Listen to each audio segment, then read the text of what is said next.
Hey guys, welcome back to Electrical Car Repair Live. Thank you guys for watching and subscribing to the channel. Today will be super helpful video guys to any of you having a Dodge Challenger, and if you guys need to find the fuse for the transmission shifter because it's stuck, it doesn't work correctly, stay with us. We'll explain where that fuse is located, common mistakes people make, the common mistakes that can cost you quite a bit of time and money as well, so make sure to stay until the end. We'll explain about that as we go.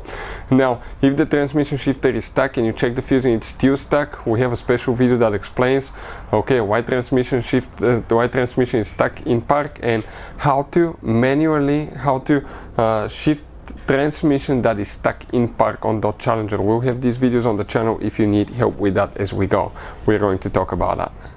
Before we start, let me tell you a little bit about us guys. Every single car we get here at the garage will be making at least 200 to 300 free repair videos. On that Dodge Challenger specifically, we will be taking completely apart transmission engine wise, and we have multiple ones which are the V6 and the V8, so videos will be coming very soon.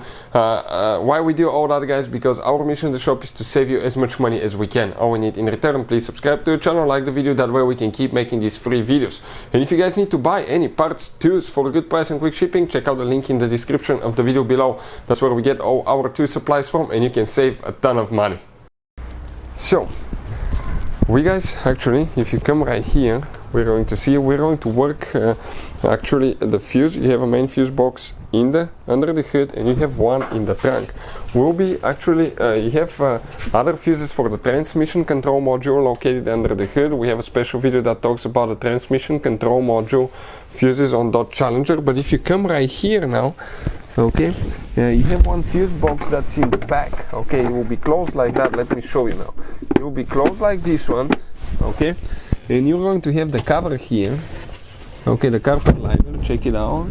And you just go ahead, lift it up, and when you do that, you come here, you press down, and you're going to see. Okay, let me get something to show. Okay, I have it. Yep, something to show you with. And the fuse guys that we need to check is actually fuse number 20. Okay, let me see which way.